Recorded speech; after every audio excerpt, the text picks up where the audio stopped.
There we go. All right, so 5.1, we're starting chapter 5. Chapter 5 has a lot more proofs than chapter 4, since chapter 4 has none. But chapter 5 is probably the most proof-heavy chapter that we have. But I think you'll find that they become easier as we go.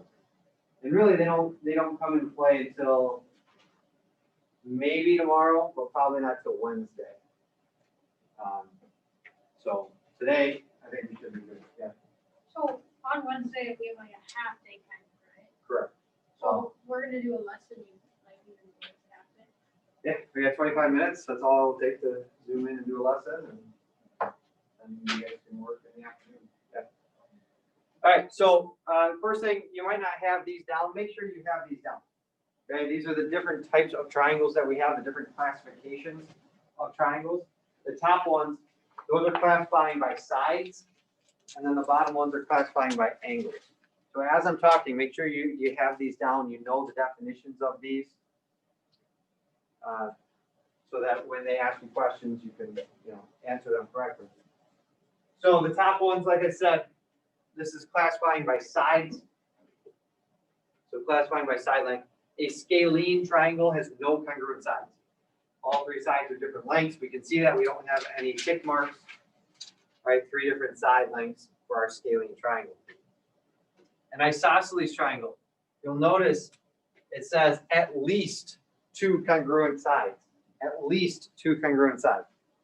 So that means if it has 2 congruent sides, it's isosceles. Technically, if it has 3 congruent sides, it's also considered isosceles. But we call that an equilateral. Okay, we go one step further, and if it's all 3, we're going to say it's equilateral. But technically, anything that applies to an isosceles with just 2, like tomorrow we'll see, or at some point in this chapter, we'll see an isosceles triangle theorem. Maybe it's today, I'm not sure. But if you have 2 sides or 3 sides, that still applies. Because the definition says at least 2 congruent sides. Equilateral triangle, 3 congruent sides, everything's the same. All right, that's by the sides. And then we've got angles. So we've got acute triangle, the acute triangle, 3 acute angles. Your right triangle is 1 right angle. Obtuse triangle is 1 obtuse angle. And then the one that we typically haven't heard of yet before is equiangular. It's a tough word to say because there's a lot of vowels right in a row there. Equiangular triangle means that all 3 angles are the same. Every triangle that we have has 2 of these names. Every single triangle you can think of that you see is either one of these 3 and one of these 4. Okay, so it could be an isosceles right triangle, or it could be an obtuse scalene triangle. Okay, so we can have that connection between those 2. Why is our definition for a right triangle? Why can there only be 1 right angle? Why can there only be 1 right angle for that? Weston? Because the triangle would be possible for 2. Why not? Well, if I think about it in my head.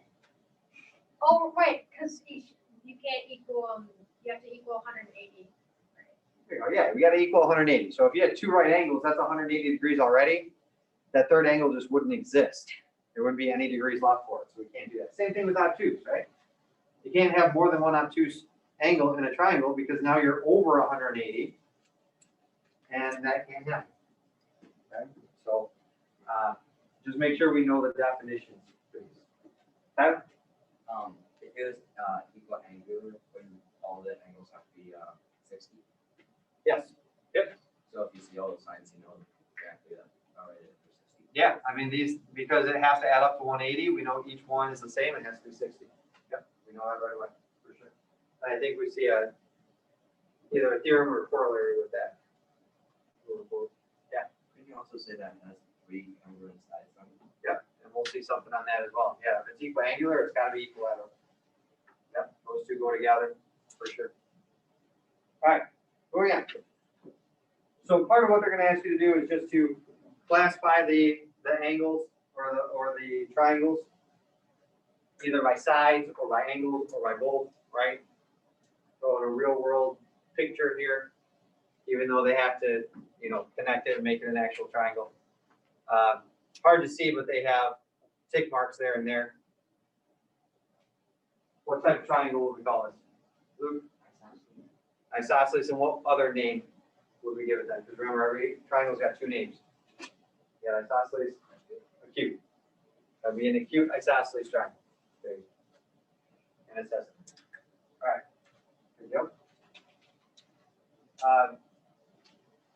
You might run into something like this, where it's classify this triangle by the sides, right? And if we're going to classify by the sides, we got to know how long the sides are. How do we find out how long the sides are? Distance formula, right? So it'd be distance formula for that. I'm not going to have you do that. Just know that's what we would be looking at, this distance formula, to be able to solve it. Now, some of these you can tell, right? You can tell that this isn't going to be the same length as these two. I wouldn't even do this one. Don't worry about distance on this one. Do the two that might be the same. Right? They're not, but they might be. So we would want to check that, double check it, make sure. Right? Then it says determine whether it's a right triangle. How can I tell if it is a right triangle or not? Right? Okay, so if there was that little box there, we would know for sure. But just because there's not that box doesn't mean it isn't, because we can figure out if it is or not. How can I figure out, is that a right triangle, a right angle? Tyler? You can see if the lines are perpendicular And how do I do that? by finding the slope of the line from P to O and O to Q. Yeah, finding the slopes, right? If the slopes are opposite reciprocals, then it's perpendicular. So finding the slope, remember that's just rise and run. This is down 2 over 1. This is a slope of -2. Here, choose any 2 points. Doesn't have to be the first and the last. I'm going to choose just these two. Those are 2 points on that line. Up 1 over 2 is 1/2. Or if you choose to do the whole thing, that's up 1, 2, 3 over 6. 3 over 6 simplifies down to 1 over 2. Well, those are opposite reciprocals, right? -2, 1 over 2, opposite reciprocals. We know for sure that that's a right angle now. We know it's a right triangle.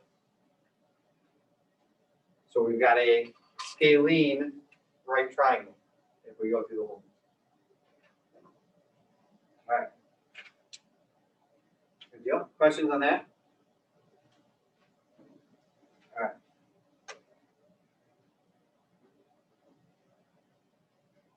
So looking at a couple definitions here that I had you write down for interior and exterior. We see interior as anything on the inside, right? Interior, inside. Exterior is on the outside. And when we talk about exterior angles, we are extending one side of that triangle. It doesn't have to be a triangle, it could be any polygon, really. But extending one side is going to form that exterior angle. And it doesn't matter which side you choose. It doesn't matter if I extend this one or if I extend it this way. Either this is my exterior angle or this is my exterior angle. Why does it not matter which one I deal with? Why doesn't it matter when I'm starting to talk about these formulas and everything? Tyler? Because they're vertical angles, so they'd be identical. Yeah, they're vertical, right? They're the same number of degrees, so it doesn't matter which one we talk about. So when we talk about exterior angles, just pick one and go with it. Okay? Pick one extension, and that angle that's formed is going to be that exterior angle. Doesn't matter which one you do. We typically talk about one exterior angle at each vertex. Okay. All right. So we got interior versus exterior. Okay, we got those. Now, we got theorems about both of them here. First one is the triangle sum theorem, and this is, we already know this. Right, we know this. Weston told us this already. The sum of the measures of the interior angles of a triangle is 180. So inside every triangle is 180 degrees. We We've known that for years now. Now we just have a theorem that tells us that. This is a very, I don't know, popular, not popular, useful, sure, one that we use a lot. We use triangle sum theorem a lot.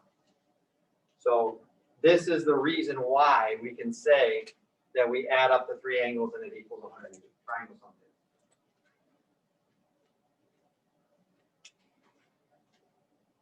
theorem. All right. So triangle sum theorem, if we think about it, we have a piece of paper here. The book shows a proof of the triangle sum theorem. And we're not going to walk through that proof, but we are going to prove it. Just not the way that they are with a two-column proof. So I'm going to make a triangle here, and we're going to prove triangle sum theorem.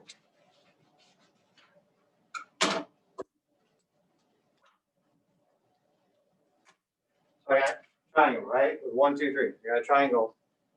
1, 2, 3 here. Okay. What I'm going to do is I'm going to prove that these three angles added together is 180. So if I tear off two of these angles, and then I fit them together with that third one, forms a straight line, right? So if it forms a straight line with 1, 2, and 3, that's 180 degrees, straight line.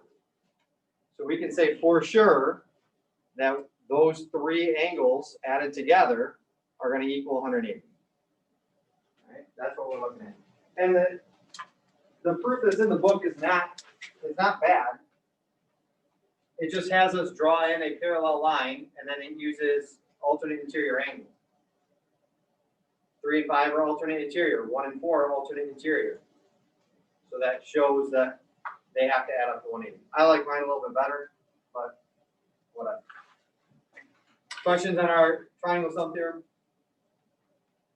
All right. Our other theorem that we have here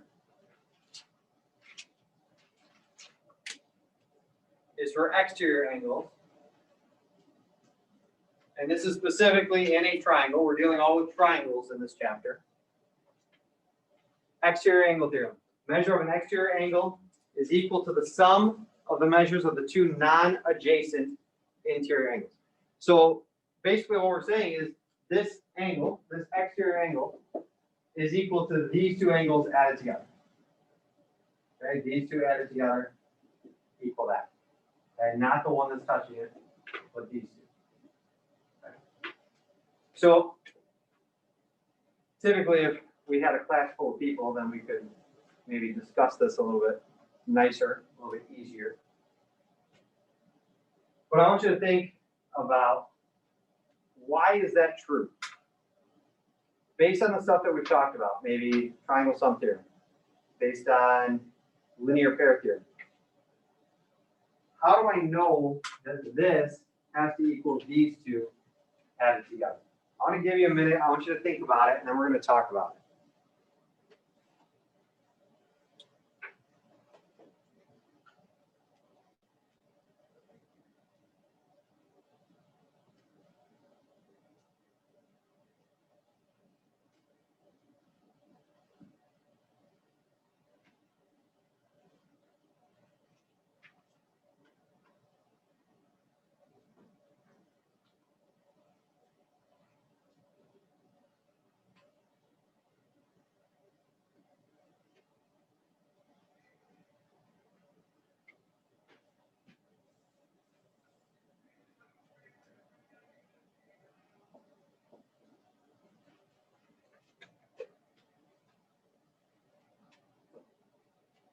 All right, so let's kind of talk through a proof here. What would we do?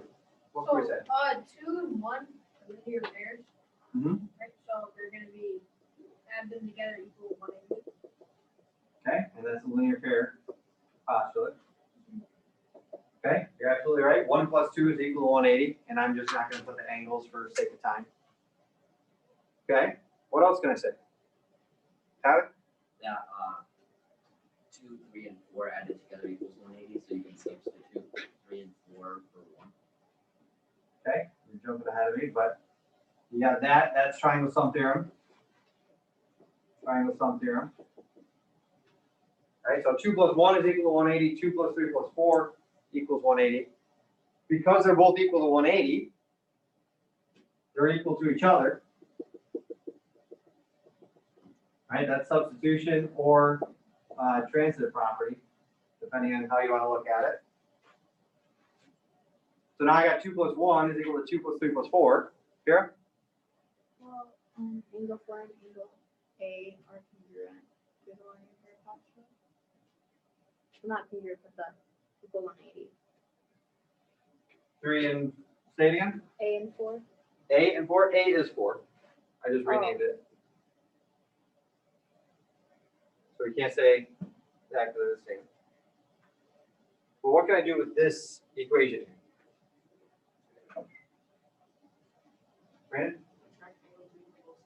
Yeah, if I take away 2 from both sides, right, subtraction property, I'm looking at 1 has to be 3 plus 4. Subtraction property. I gotta take that 2 away from both sides. Now I'm seeing 1 is equal to 3 plus 4, and that's what our theorem tells me. Is that angle 1, that exterior angle, has to equal 3 and 4 added together. So that would be, you know, a 4-step proof here to show this theorem.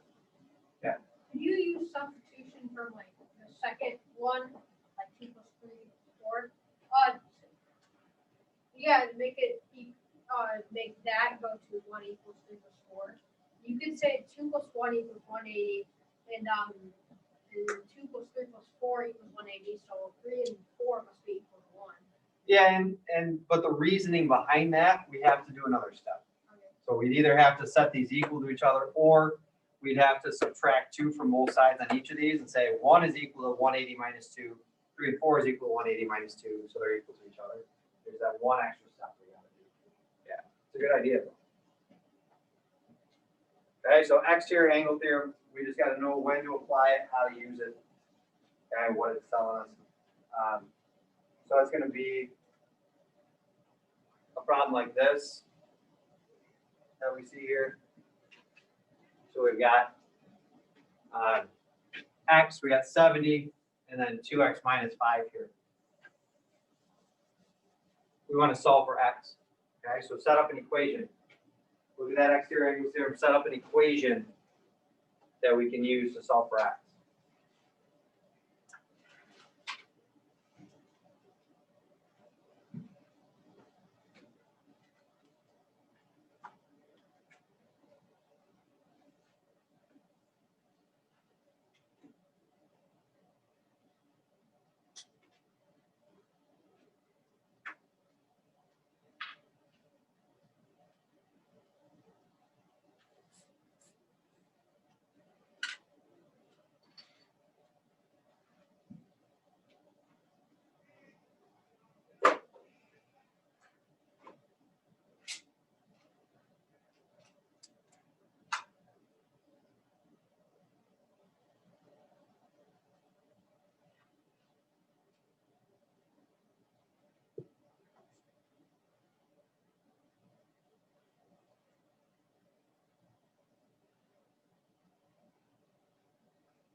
Correct, Tony.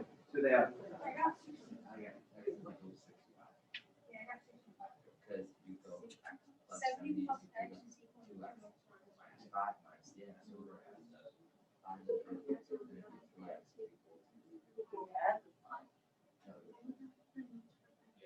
yeah. Oh, you. Okay, how did I end up with 765? No, 1. We have to minus. All right, hey, so How the heck did I- the exterior angles theorem, right, tells us we add up the two that are not touching it, so the two that they give us, 70 and x, we set that equal to 2x minus 5. And then we solve it. We gotta solve it correctly. Yeah. Minus x gives us 1x over here. And then we add the 5 over. We're looking at 75 for x. I don't know how I got 65. You subtracted 5 instead of added 5? No, I know what I did. I'm just like, I don't know why. I don't know why you did it. I don't know. All right, questions on that? Okay. Good, so then the last kind of theorem-y thing that we got here is technically considered a corollary to a theorem. And a corollary is something that is kind of branching off of an original theorem. So it's an offshoot of a theorem. So the triangle sum theorem talked about all three angles have to add up to 180. The corollary to that says, all right, that's true, but let's say one step further and say in this specific situation, what else can we say? So now, instead of just any triangle, we're talking about a right triangle. So now in a right triangle, we can say, because of the triangle sum theorem, because we know it has to add up to 180, if we have a right triangle, the other two angles have to add up to 90. The other two angles have to be complementary. They have to add up to 90. And that should make sense, right? All three have to equal 180. We know this one has to be 90 because it's right. So that just means instead of setting up a triangle sum theorem where we're saying A plus B plus 90 equals 180, and doing that one extra step of having to subtract 90 every time, we can jump straight to, all right, it's a right triangle, so A plus B equals 90, and we can solve it a little bit quicker. Okay, not a lot, but it saves one step at least. Okay, so any right triangle that you have, those two are complementary. All right.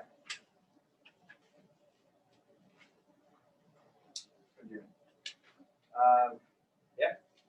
Any questions about it? No? Okay. Go ahead. We'll reopen in a minute. Okay. Tomorrow when you're at home, zoom in. We'll do 5-2. Same thing, right? You pay attention, and then we'll go from there. If you guys are good, then you can sign off. Okay. If you have questions, send me an email. I can answer anything that you got a question on. Okay, and then we'll see you tomorrow.